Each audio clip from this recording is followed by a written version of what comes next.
Attention BART riders. Hey, San Francisco, I'm Ben Kaplan, and this is the podcast where we define who we are and who we want to be. We are diverse. We are innovative. We are inclusive. We are change makers. Problem solvers. Activists. Leaders. Citizens. We are open-minded. Optimistic. There's hope for a better tomorrow. And you gotta give them hope. This is the podcast that's more than a podcast. San Francisco, they are the world champion. We are San Francisco.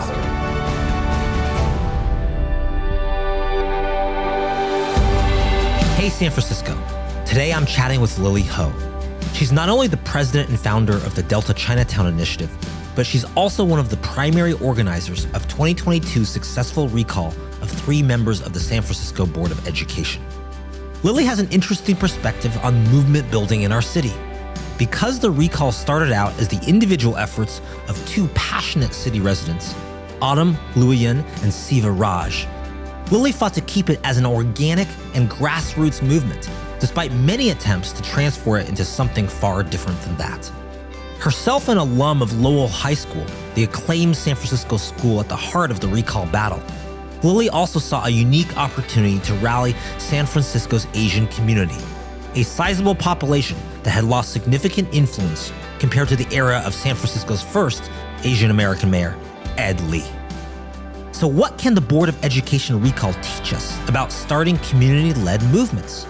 And what would it take to start a new movement to reverse the city's downward trend? Let's find out with Lily Ho.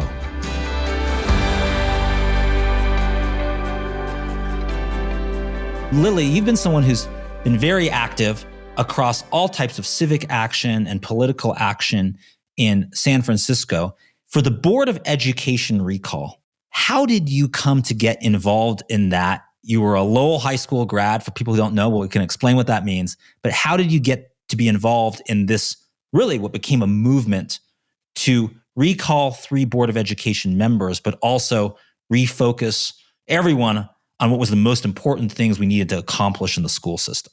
Thanks, Ben. Thanks for having me.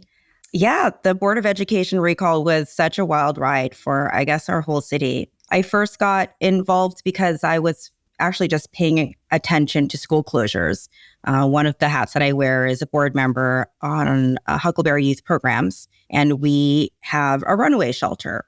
And that shelter is used for kids in transition, youth in transition, whether they would be reunited to parents or if they would move into the foster care system. And the house was considered an essential service during the pandemic. So it was open 24/7. But all of the beds, the house was empty. We didn't have any kids come to us at all during the pandemic. And it was really heartbreaking to see that because we know that cases of abuse does not stop. During a pandemic, it intensifies under economic strain. And it intensifies when children are at home with their abusers for more hours of the day. And the primary reason why our house was empty during the pandemic is because schools were closed. Teachers, the SFUSD was the number 1 referral service to Child Protective Services, CPS, that would then bring these kids to us. So I was paying attention to the reopenings of the schools for a long time. And also my other hat as an advocate for Chinatown, we were advocating for families that live in SROs. And again, these kids who are not in school were just trapped in these 10 by 10 single room occupancies for months with no end in sight. I mean, they had very, very small space to move, work, do anything, and they were trapped. What time frame is this? We're talking about when kind of the seeds of this are starting. So 2020 was the pandemic. No vaccine in sight, right? I think it was December, we started getting word that there might be a vaccine coming out. January, we thought that there might be a vaccine coming out. I think it was the end of January, if not the beginning of February, when there was the famous Board of Education commission meeting, where they stripped Lowell of its admissions policies and made it a lottery. It was really deep in the pandemic. I remember I plugged into that commission meeting because I was really curious how SFUSD would talk about Lowell High School and race-based admissions. Just for people not as well versed as obviously you are in this, we're in a pandemic. We're like, lots of parents are struggling at this point because we want schools to reopen and some kids might be able to focus on like a Zoom class. Other kids cannot. You're just like waiting. Okay, what are we going to do for the context of this to do it? And then it seems like at the time that there should be focus on from the school board. The roots of this is like, how are we going to reopen? How are we going to do this? What are we going to do? What does it take to make sure our kids are taken care of? But yet it's going down this other path and direction. And the context, explain why, for people who don't know, why Lowell is a special school that's kind of the crown jewel of the school system and one of the best schools in the country, and why that was so significant, not just for Lowell, but then is our focus even on the right thing? Absolutely. I mean, I think we were seeing that they were trying to rename schools. They were trying to take over these murals that were really historic and famous murals at George Washington High School. But really, like you said, everybody was waiting for these schools to reopen and for them to focus on the right things. And I plugged into those meetings because I was really curious of like, what are they talking about? What are they doing? And honestly, it was in the middle of the pandemic. There was nothing else to do. There was nowhere to go. Explain the significance of Lowell, because I want to get into like how movements form, but the significance of Lowell as a trigger, because that specific school, which is a merit-based school, you have to get admitted to on the basis of merit. It's also a school that has a high Asian population, part of the Asian community in that school. So it's significant in that sense. Why does Lowell become a trigger to just be, instead of just being like frustrated parents complaining, to something that rises to the level of like, we're going to recall school board members? Why is Lowell the spark for that? I would say that it's not just like Lowell High School alumni or like Lowell High School parents that were triggered by this. It really was a place where people were proud of. It's like our Supreme Court justices went to Lowell High School. We've had really famous, accomplished people come out of Lowell High School. It's a crown jewel of this whole city because a lot of successful people have come out of it. And you can say like, look, they were educated in our public school system. And in general, for immigrant families, for, anyone who believes in this American dream, education is the pathway to changing your socioeconomic status. And for Asian parents, education has always been emphasized. So there is an emphasis for you to you got to do good in school. If you do good enough in school, you can make it to Lowell. If you make it into Lowell, you might be able to get into a college or a good college, become a doctor, lawyer, engineer, whatever that is. And so it's really the idea that education can be the vehicle that uplifts families and change your path. And so when the school board takes an action, where the action was to remove merit-based admissions, put it in the lottery system, which is a whole other topic we can talk about later. Does the lottery system make sense at all and how it's implemented? But besides that, sort of make it like every other school that exists, even though it was kind of this special school. It had the feeling, right, of like, it's good to have concerns about equity and access. And many of us, of course, believe in that, but not by reducing everything. Like if you're doing well, reduce it to get equitable at a low level. We want to like raise everyone up to get equitableness at a high level. And this just felt like the opposite of that and almost striking at this sense of like educational opportunity for kids. And we're taking it away instead of empowering people with more. Yeah, at some point, equity got conflated with equal opportunity. And that conversation has been kind of shifting for many years. I personally don't necessarily agree that we need a merit-based magnet school in this town, to be honest. But I think every school should be as good as Lowell. Why can't we get all of our students to be good enough to go to Lowell? We should have many Lowells. We should have many high schools in the city that are just as attractive for parents who want their kids to go to. It doesn't make sense to take away one because not everyone can have that. Take me through then what happens and how does this become the spark? I mean, we talked about some of the reasons of it, but what happens after that board meeting and how does that start forming into action and including lots of people were thinking about what to do and a couple that are actually fairly new to San Francisco that takes an action to sort of spark the actual papers to do the recall? Yeah, I mean, there were many reasons to start a recall, with or without the Lowell decision. And Siva and Autumn were just these idealistic parents who had moved to San Francisco. And Siva's children were in SFUSD and Autumn's kids were in another school district. And they were able to compare and contrast how different their kids' educations were and what the impacts were. And they were really just genuine, caring parents who thought that these three Board of Commissioners, rightfully so, should go. And so they filed the papers to submit for the recall before anybody else did. And they sparked this grassroots movement. So what happens after that? It starts showing up on the radar that these paperwork was filed. And what happens, because I think what is unique about especially the Board of Education recall, is that it's very organic. It's very grassroots. You and I have chatted about this before. It's very grassroots. It has an authenticity about it, which was important to sort of keep and not turn it into this big political operation. So what happens after that? How do people start noticing it? How does word spread? How does it start turning into a movement? It started as a Facebook group. And prior to that, we already had some Facebook groups going amongst Lowell High School alumni. Which you are one, we should say, by the way. You are yourself a Lowell High School alumni. Yes, I am a Lowell High School alum. And some of us at Lowell High School were like, let's look into a lawsuit. They were looking into lawsuit route. I said, let me look into the recall route. Like, what does that look like? And when Stephen Autumn kicked it off, I was like, I am on board with you guys. I will do whatever I can to help support you. So I was one of the first signatories. I think Siva couldn't sign it because he's not a citizen, I think. So it was like Autumn and then me. And then there's 30 people altogether that signed some paperwork to kick off the recall. And then how does more people get on board? Are just parents telling other parents? Because obviously there's some communication, school as a community. Is that how it starts to spread? At what point do other groups start to get involved to kind of amplify this? Yeah, well, there were the Facebook groups, but specifically, I knew that I needed to get the Asian American community involved in this. So the first thing I did was to reach out to all and any Asian American organization I could find, all of the Asian American Democratic groups. I pulled them together and I said, look, this is important. We should do this.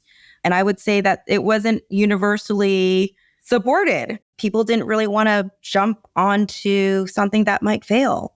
People were like, who are these people, Autumn and Siva? And who are you? Like, I'm just Lily Ho. Like, I'm just this person who came out of nowhere during the pandemic and left my job in banking. And I'm not a political operative.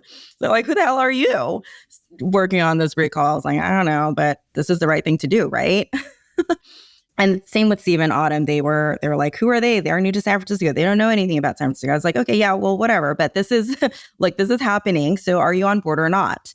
And this is why you should be on board. Like, unless you plan on starting another recall, this is the only recall that currently exists. So let's do this. And of course, one of the first things we needed to do was get this out in the media and have like broader eyes on this beyond just our Facebook groups. So the first press conference I held for the recall was in Chinatown.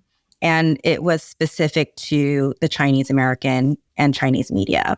We had KTSF, Tsingtao, Win Newspaper, and I organized all these people in Chinatown attend the rally and found parents in the Chinatown community who were upset and had children in schools, and Chinatown community and beyond, but definitely the bilingual community. It was important that bilingual parents who had children in the school system were speaking at the press conference.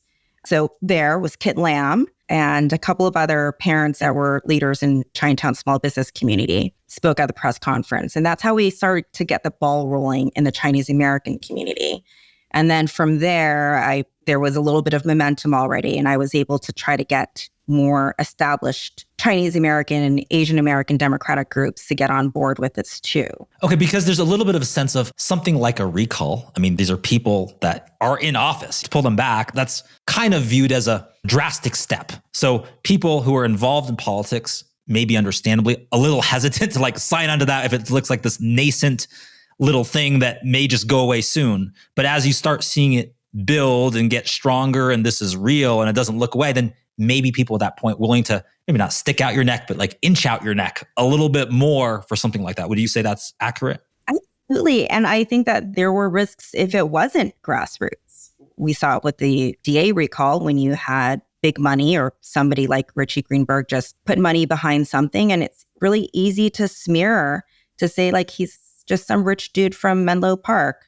What does he know about our city? What do these big corporations care about our kids? They're part of charge. So there's so many ways to slander a recall, but it's really hard to slander genuine parents who have kids suffering, who want their schools reopened. Those were the people that I galvanized and got to speak publicly to support the recall. And I think that resonated with everyone else. For like, there needed to be like an authenticity and a purity to what we were doing.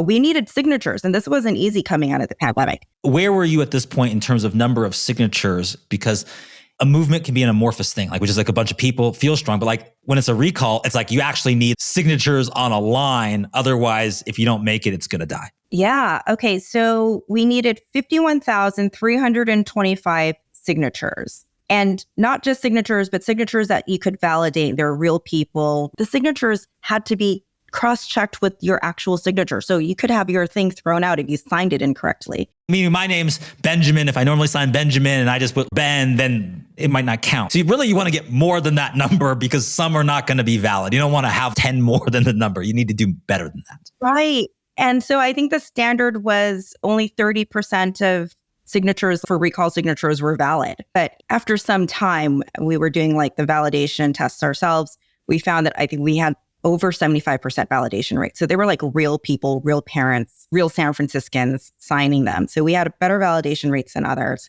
There was polling done, I think, early on in the recall that said that 60% of voters supported the recall. So we knew that there were out there. We knew that there was like a lot of people out there. We just needed to get to them. But we were coming out of the pandemic. So this is the spring of 2021 because the actual vote happens February 22. So this is like not quite a year in advance of the actual thing, but okay, spring 2021. What did your numbers look like? Off the bat, it was pretty easy. And then how did you have to extend that? Okay, so people started to get vaccinated February, March, April. And then, remember, we had 2 rounds of vaccines. We started collecting signatures in April. The press conference that I held in Chinatown for the Chinese American media was April 21st. And in our first month, we gathered around 20,000 signatures. Okay, so 20,000 is just parents telling parents or Chinese American community telling others to do this. It's just sort of spreading by people telling other people pretty organically at that point? Yeah, organically and organized enough. And of course, we were organizing too around where we could get people to collect signatures. I mean, again, people weren't in the office, so you could only find people going to the supermarket or standing on a street corner. There wasn't a natural space for people to even, like churches, I don't think were gathering, right? So where were the signatures coming from? How were people doing it? Was it at like supermarkets and stuff like that and people were in front or what? Yes, we organized our, fanatic parents who felt strongly about this. Specifically around like the supermarkets, at farmers markets. There was always someone at every farmers market. That's like what we were striving for. And then at the major supermarkets, just because that's just where we knew there was some foot traffic. Again, we were coming out of the pandemic and you needed pen to paper signatures and you needed 3 of them. It took way more than 5 minutes to actually fill this stuff out. Hi, I'm Ben Kaplan, a passionate advocate for City College of San Francisco, and I'm running for the Board of Trustees. Our college is key to solving our city's toughest challenges, from creating essential worker pipelines to achieving financial security and reigniting enrollments. But we need your help. Donate now to support free tuition and transform City College into a model of educational opportunity. Join us in making a difference. Visit votebenkaplan.com to find out more. Now back to the show. And how many volunteers at this point are doing the signature collection? I mean, if you're going to be at every farmer's market, like what's the core team at that point?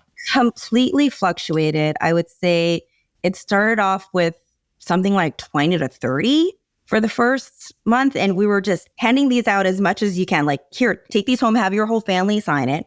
And then we had Joel and Gardio host a drive-through signature thing in front of Lowell High School, I think in early May. And that was a huge success. People just, did like this drive-through and got a lot of signatures out there too. And again, part of the strategy was also to give people the petitions to sign. Like, so that way they could give it to someone else. We're getting a lot out and they're going to tell other people and do this. You crossed 20,000. And then what was after that? What were kind of the milestones, or how hard was it to, I don't know, the next 10,000, the next 10,000 as it keep going? So at the time we were only collecting donations, $99. And the reason for that is you have to file certain paperwork around that. And it was just more paperwork that Steve and Autumn wanted to do. And honestly, there was this very optimistic idea that we could do it without getting paid signature collectors. Which is often done. And there's consultants you can hire and other things like go out there and get the signatures to do this. And there was a sense that we want this to be an organic movement. And honestly, it's better if you can do it that way, but maybe harder. Yeah, that's ideal. But we saw, I think it was like around June, it started to plateau. It was hard to get from 20 to 25,000, past 25,000. And numbers were starting to die. So basically all the low-hanging fruit, everyone who supported this recall knew about it, they signed it already. They went out of their way to sign it. And then it started to plateau and money was plateauing. At that point, one, donations needed to increase. And two, Steve and Autumn had to really just decide yes, we need paid signature gatherers to do this. And paid signature gatherers are not cheap. They're quite expensive. And it was something that I think kind of took away from this authenticity of this organic grassroots movement. But it was actually something that really needed to be done. Again, coming out of the pandemic, it was summertime. People were leaving town by June. And really the only way to do it was to get dedicated people on the streets all the time. So you were doing this obviously in an environment just hard to get to groups. You're doing it. And so you made the shift in strategy at that point to we've got halfway there. Let's get some added boots on the ground to get the rest of the way. For sure. And at this time, there were political consultants and other San Franciscans who thought that they could run this recall better than two people, Steve and Autumn, who just came to San Francisco and was waiting for an opportunity to start a second recall, to let this one fail and start a new one. Explain that to me, because there can be people who are very supportive of the idea, but the vehicle for it, they might not want. And there can be egos involved, even people that agree politically. There can be sort of territory things. There could be, was it done the right way? Because it's politics, it's political, right? Even though everyone wants the same thing to happen, you might have people cheering for a certain recall to fail so they can start another one, which actually, in the case of the district attorney recall, there were multiple ones, including ones that failed. Yeah, you hit that on the head. Yes, it's politics and it's San Francisco. People are very opinionated about how they want things to run. Even when we do agree, we are still opinionated about it, right? And so there were definitely people were waiting for opportunity to jump in there to start a second recall. And personally for me, I felt a strong responsibility to keep this one going because it had already started off as a movement around Chinese Americans and Asian American parents who were really pissed off. At this point, Allison Collins' tweet where she called Asians house N-words was already made public. And I was terrified. Ben, actually, this is what drove me to continue driving this recall. I was terrified that our API constituency groups would be ignored for over a decade. It would set us back over a decade if any electoral district would point to San Francisco and say, look, they had an elected official call the Asian Americans house N-words and they couldn't get them recalled.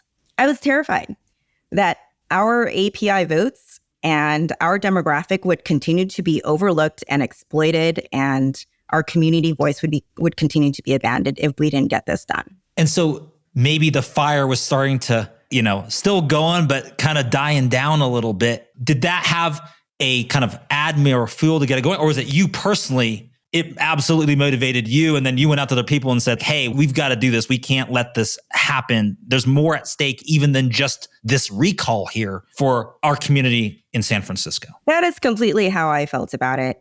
I would say probably the ebb and flow of collecting signatures is not always linear, and that would be a normal take. But, we did have all that steam for 20,000 signatures the first month. And then the second one was drastically lower. We didn't get 10,000. We got 5 or something like that. It was a steep drop. So the strategy absolutely needed to transition and change, especially since we were coming out of, we were coming into the summer season. People were leaving their homes or the city for the first time. They were vaccinated for the first time and leaving the city. Like there was a small window that we were allowed to collect signatures, the 51,000 signatures for any of this to qualify. What is the deadline at this point? How far away are you? We had give or take like 4 months, I think is what we had, but all of that was the summertime. Okay. Right. People were going on vacations and stuff. So you had 4 months left or another 2 months? I think it was 6 months total that we had. Okay. So you weren't up against, oh my gosh, we're not going to make the deadline yet. You're okay. But you just could see if you extrapolate the line on signatures, the problem is you might not make it in the 4 months you had. Yeah. We had to have certain number of signatures every week for us to not completely fizzle out. Or, I mean, at that point, people were saying we're fizzled out. The recall is dead. It's time to start a new one. So how long did it take you to get the paid staff to do this? And was there an immediate impact? What happened the month after that once you brought them aboard? What time did you cross the finish line? Well, for one, I had to keep the idea that this recall could still be successful amongst city political leaders. Because otherwise, if they didn't think it was going to be successful, they'd start shifting to another recall. Yeah. You don't want that to divide signatures to something else that's the same thing, but it would split off at that point. It would no longer be this authentic, organic grassroots movement. And more importantly, it would not be something that was led by the Asian American community. I see. And then do you manage to kind of hold them off from creating it, or you had to get another 10,000 signatures fast just to show that this was still going? It was both at the same time. At the same time that we needed to get more signatures, I kind of held everybody off at bay. There was, you're asking about some significant moments. I do recall this one significant moment. It was in the beginning of July. And at this point, the recall, they were running out of money. I don't think anyone knew that at the time, right? We were running out of money. The numbers were dropping. And I brought Steve and Autumn to this political luncheon where the intention was to ask for money. One, talk about the recall. Two, ask for donations. And at that luncheon, Mary Jung, she's the grandmother who is one of the leads in the Chesa Boudin recall. And I did not know her at the time. We spoke a little bit. Sia and Autumn spoke a little bit and introduced ourselves to this group of, seasoned political operators. And Mary Jung stood up and she said, if you are going to give to the DA recall, don't worry about it for now. Give to them first. She said, give money to the Board of Education recall first. And she personally gave $1,000 of her own money to our recall. And I think that was a really big moment that helped turn the conversation around, that allowed people to believe that we could do it. We could get the money to do it because that's what it required at that point. And that did help shift the entire kind of environment around what our recall looked like. It wasn't just organic and naive. It started to turn into something that had some supporters behind it. And from there were more donors that started to give money as well. And then how much did you raise and how much did you need to raise on the heels of that? Basically, it was to fund the paid petition gatherers at that point. Yeah, I don't really remember what those numbers looked like. But also, I'll say that because there were 2 recalls at that point that were going on, because the DA recall started several months after the Board of Education recall, they went straight to paid signature gatherers right away because they're seasoned, they were smart. They knew how to do this, right? They just went straight to paid signature gatherers to make sure that they made the deadline. And some of those signature gatherers were collecting for both recalls at the same time. So they built a little bit of an infrastructure that we were able to ride the coattails on. At what point did you cross the threshold? How long ago after that? And when did you cross that threshold? I think it was August. I remember knowing that we had crossed the threshold and we would be okay. And was that just a feeling of relief? Was it a feeling of joy? Were you tired? How did it feel? Or was it like, well, now, okay, we're going to be on the ballot, but now we actually got to make sure this passes? How did you feel? Well, you never know until you know, but like my numbers looked correct. So it felt like there was still a long way to go, to be honest. It's like, okay, this is just one milestone. There are many more milestones left to go. It didn't feel done. Okay, so you got through it. It's a relief. There's a lot of work to be done. Take us through what happens between essentially August and February, I think, of the next year, that time period. What are the key moments there that continue to advance this? And at what point do you start to believe that this is going to make it? Well, I think at that point, when other political operatives and others saw that, like what are the next paths following? Okay, they have, Stephen Adam have collected enough signatures. And then what? Well, what happens next is like the mayor appoints appointees. And so then there was like jockeying around which would be the right appointees to appoint, like who can speak for the Asian American community or just students in general, like who can win an election. It turned into just an election race. It turned into who can win an election. And it turned into kind of like politics as normal, I would say, because this grassroots part of it was really, really there for the signature collection part. And whoever the mayor appoints was not in the hands of the moms and dads at the farmers markets and supermarkets collecting signatures. And where did all that energy go at that point? Because there's a lot built up. Nothing's really changed, although a significant accomplishment to get that many signatures. But does that energy have a place to go? Do leaders emerge in different ways? Are people rallying different groups? Are there opportunities to like rally Chinese-speaking voters in Chinatown and making sure they're involved and will vote? Where does all that energy go, even as it becomes more of like a traditional political election battle? Yeah, I mean, I guess this is like a very, very interesting time in San Francisco. I mean, in the United States as well, but we were seeing the rise of anti-Asian hate and crimes being committed that seemed to not be ending. And they were just kind of unheard of stuff. I mean, 80-year-olds and 70-year-olds living in the Sunset in Richmond getting robbed while they're going to their car. I mean, just, it was insane.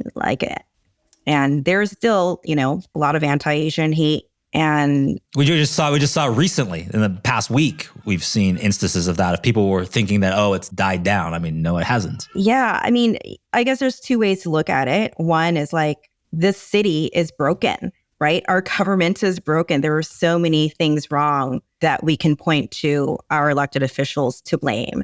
And hence we had 4 people recalled. So that momentum was there. It's like people are frustrated. They want to do something about it. And, angry people vote, and angry people will put their signatures on pen and paper on ballots.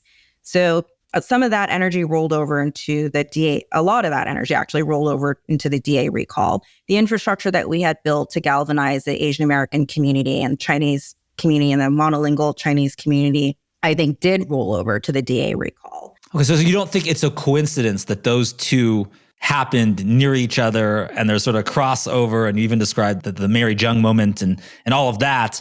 It's not a coincidence that those happened together. I don't know about the coincidence part, but it did happen. I mean, it did happen because for so long, the Asian American community in San Francisco, there weren't voices speaking for our community. We were 38% of the population, and we had elected officials who supported Chesa, who did not speak up against the crimes around our community. I mean, again, you had an elected official call us house N-words, and she doubled down on it. So I think there was a lot of rage around the disrespect for our Asian American community.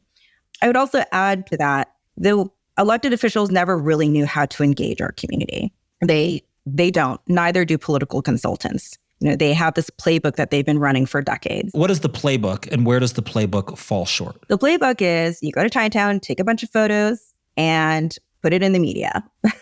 Have something translated. And maybe that might have worked decades ago when Chinese people weren't allowed to live outside of Chinatown, but that doesn't work anymore. The Asian American community lives everywhere in San Francisco. And yet the idea of the political powerhouse being in Chinatown is not true. Hey, it's Ben Kaplan here. Want to join our movement to get San Francisco back on track? Attend a We Town Hall event or stop by our popular We Happy Hour meetups. Better yet, join our data team, take the census, or help us audit the city budget. To join the movement, text us at 415-301-6700.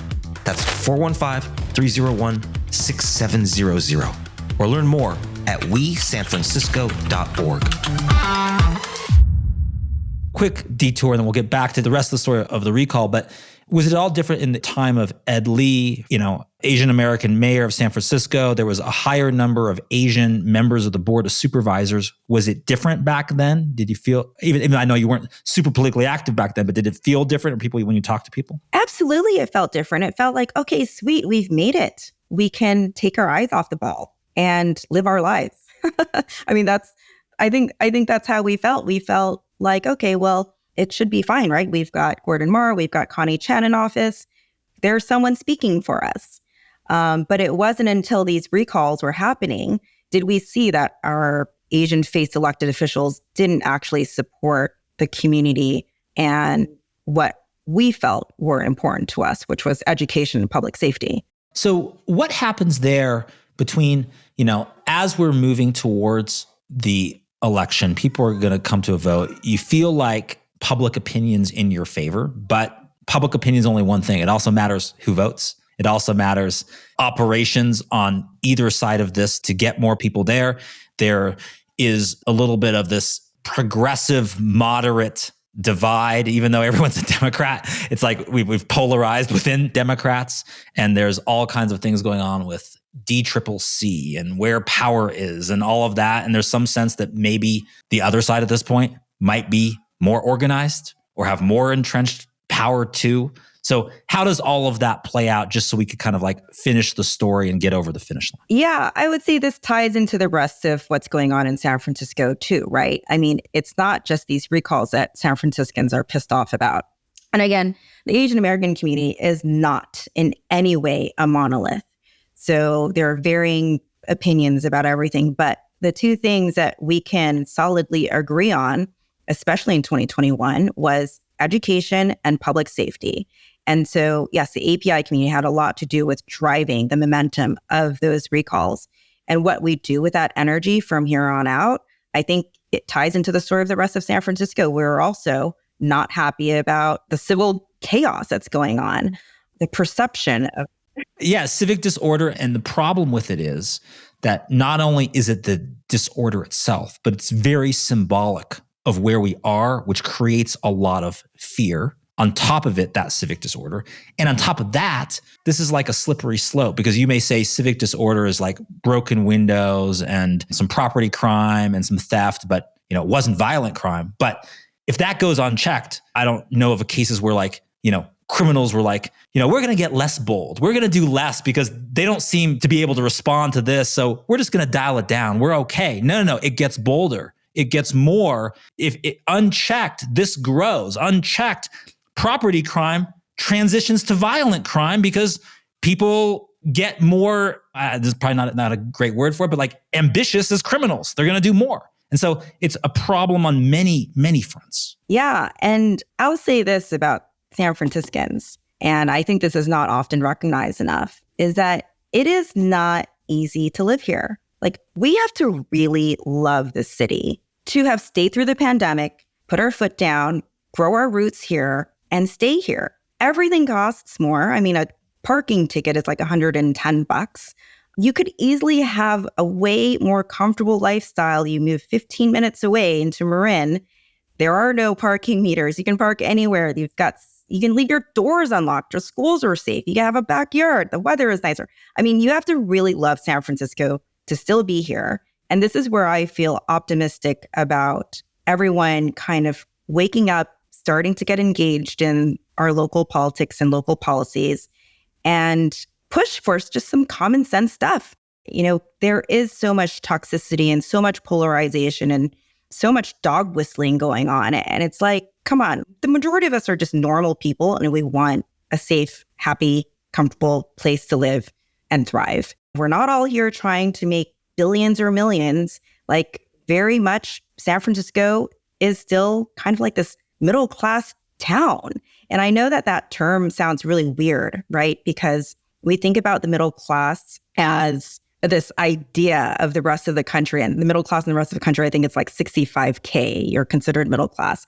Those numbers don't resonate here, but we all still want the same thing, right? Whatever that means to be comfortable, middle class, happy, thriving, safe. And that is San Francisco, and it's crazy because you can make so much money here. You can make $500,000 a year and still feel financially unsafe, right? It's nuts so. But that is the reality of San Francisco. But the people who stay here believe in the values of this city. And I think will stay to fight for it. Take me through the final numbers, mid-February. It passes. What was the feeling like? What was the sense from all of the early parents who were organizers? What finally happens to kind of finish the story and the 3 members of the board are recalled? Complete elation. I had no idea we would sweep that way. I think it was way over 70%, which is kind of unheard of in any election in this town. Just complete elation. And again, it was really a grassroots movement. There were so many people involved that helped and were a part of this. You had Kit Lamb at every single Sunday at the farmers market with this gal named Angie, who just manned that booth every Sunday fervently. He alone collected 12,000 signatures, but it wasn't just from the farmers market. He was literally driving all over town, collecting signatures from people's homes. There'd be 5 signatures. He would drive across town to pick up 5 signatures. And I think it felt like we won the World Series for the first time, I think is the only way I describe it. Yeah. We did it together. We all did it together. And do you think one person in San Francisco can make a difference? Or is it us together? It's a few individual people banding together can make a tremendous difference? Or what would it take for the problems we have now to not be 5 to 7 years, and there's a plan, and some elected folks will put some laws. What if we're just fed up now? What can one people or a few people or a band of people actually accomplish, in your opinion? I think everyone has their own superpower. Ben, you have your own superpower. You're starting this podcast. You're starting, a collection of people who care about SF. I was very in touch with my community and knew how to organize my community in a way that resonated with my community. Everyone has their own superpower, and we need all of these tools in the toolbox to be working together. I would hate for someone to think that it takes one person, because it doesn't. It takes a lot of people caring. It takes a lot of heart to want to do something and to continue to do it until we're satisfied. And what would it take to have another movement to turn around the city take hold now, do you think? I mean, you did a tremendous amount activating the Chinese American community in the early stages to get from 0 to 20,000 signatures and hold the press conference and all that. You need that critical mass to form. And it's my belief that we have enough collective will and coordinated action. What I mean by that is it's often 2 sides of the coin, meaning organic and organized. You need both, right? You need it to be that organic thing. You can't make something out of nothing, but yet there's a lot of energy that can just go every which way. And we need to focus it and channel it. And that's the organization. So what can we do? What would it take to get that going that it can last? Because it feels like there's a collective will. Now we need coordinated action. It feels like there's organic under the surface, but now we need organization. Yeah, absolutely. I think what we need to do first is recognize that there is a lot of toxicity in our local SF politics. And to step into that environment, taking that part of yourself away. Be willing to have conversations, be willing to listen to the other side or differing opinions. We pride ourselves on being the most inclusive city, but when it comes to politics, that's really not too true, right? It is important for us to engage with our community and be civil and building this community where we all want the same thing. We want the city to be better. And it's okay if we disagree on, 20% of things and just disagree on 40% of things. We still can work together and get along, and we can still make this place better. And I trust that in good conversations, we can come to a common sense solution. And I personally believe that one of the most underrated phrases in politics, and I almost never hear it, which is, we agree to disagree. Let's agree to disagree on this. Yeah. And we have a bigger mission at hand. We have a bigger purpose. There's a lot of other things we might be aligned on. We agree to disagree. want to go have a beer? Or like something else, right? Like there's bigger things. And if people would just say that, you get this heated argument, you get this stuff and all this stuff, and you're just like, you know what? We agree to disagree. At least we agree on that. Let's go do something great for our city.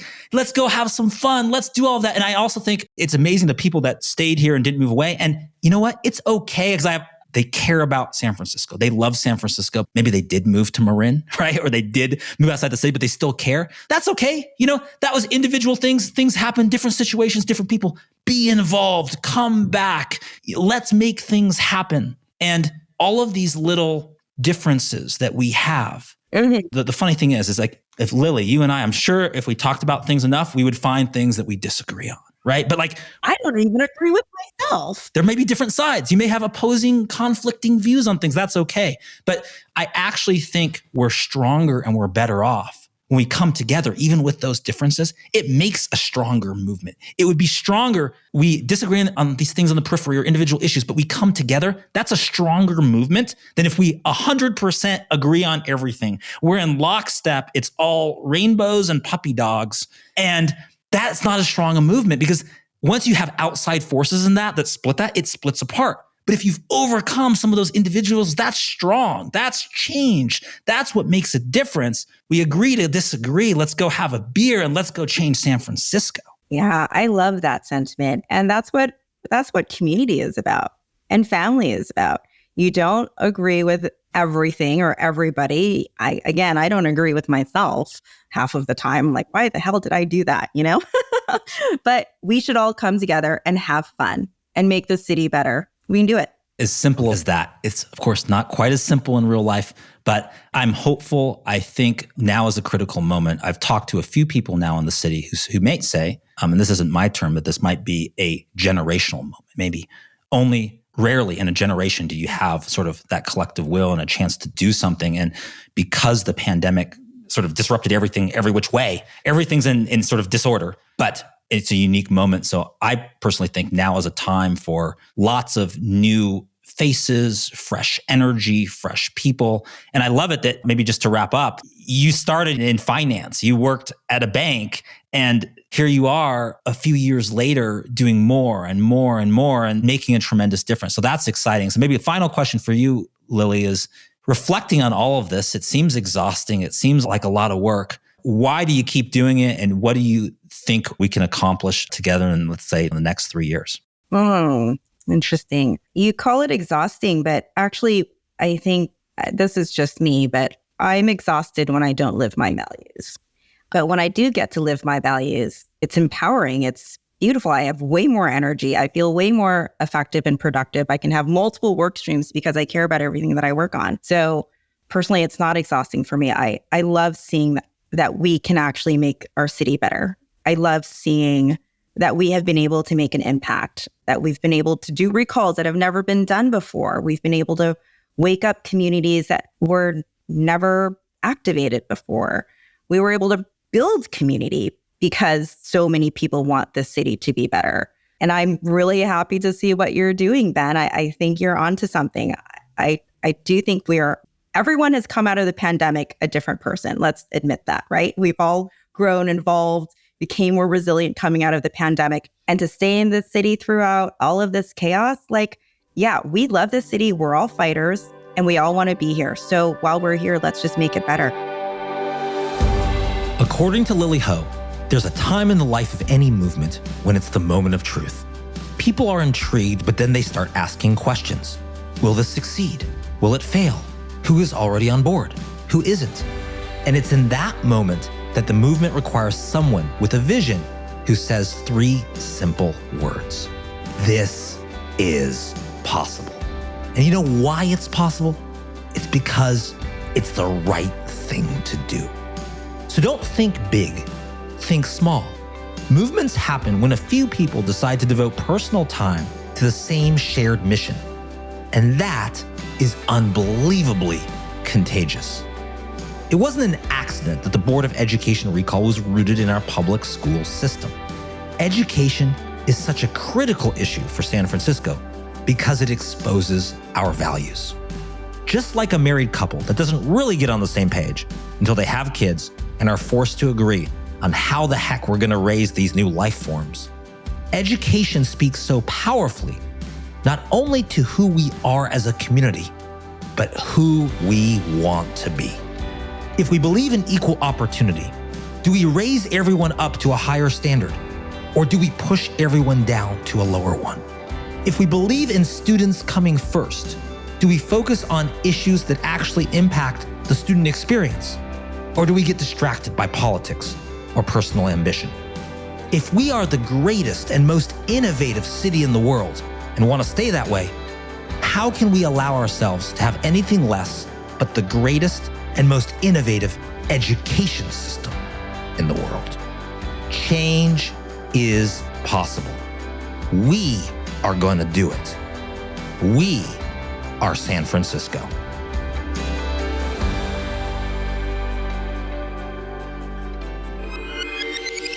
This was brought to you by Top Thought Leader. Find out more at topthoughtleader.com.